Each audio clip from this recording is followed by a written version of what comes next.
এক ছেলে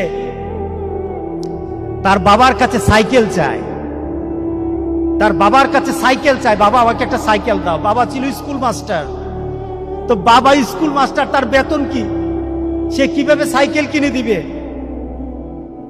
কিনে দেয় না। ছেলেও নাসুর বান্দা, সাইকেল চাই কিনে দেয় না, সাইকেল চাই কিনে দেয় না। একবার ছেলে বাবাকে বলল, বাবা আমাকে সাইকেলটা কিনে দাও না।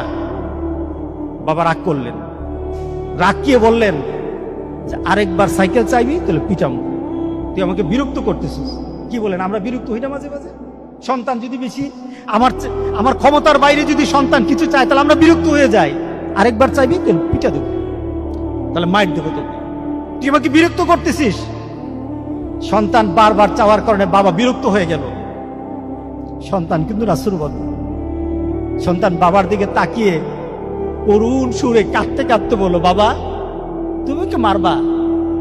তুমি ছাড়া আমি কার কাছে চাইবো বলো? তুমি ছাড়া তো আমার আর চাওয়ার জায়গা নাই। তুমি আমার আব্বা, এছাড়া আমি কার কাছে চাইবো? যাওয়ার ক্ষমতাও যদি তোমার থাকে তোমার কাছে চাইবো, না চাইলে সেটাও তোমার কাছে চাইবো।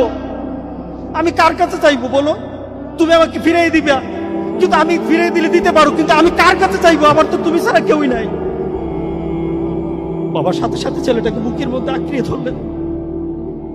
বাবা তুই আমাকে এমন একটা কথা শোনালি, যা তোকে আগামীকাল সাইকেল কিনে দেবো। সুবহানাল্লাহ, সুবহানাল্লাহ। তার মানে কি, ছেলে তার বাবার হৃদয়ে টাচ করেছে। তার কথার মধ্যে আবেগ ছিল, ভালোবাসা ছিল, নিবেদন ছিল যে বাবা তুমি না দিতে পারো, কিন্তু আমার তো তুমি ছাড়া কেউই নাই।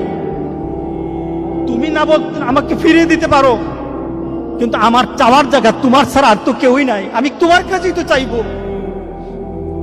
আমরা যদি মাবুদের দরবারে, আল্লাহর দরবারে এভাবে চাইতে পারতাম, যেই মাবুদ দিতেই পারে, দিতেই পারে, দিতেই পারে, একমাত্র যিনি দিতেই পারে, তার কাছে ওই আবেগ দিয়ে যদি চাইতে পারতাম, কোনোদিন কোনো জিনিস আমাদেরকে ফিরিয়ে দিতেন না, কোনোদিন ফিরিয়ে দিতেন না। আমরা চাইতেই পারি না, আমরা ওইভাবে আল্লাহর দরবারে চাচ্ছি না।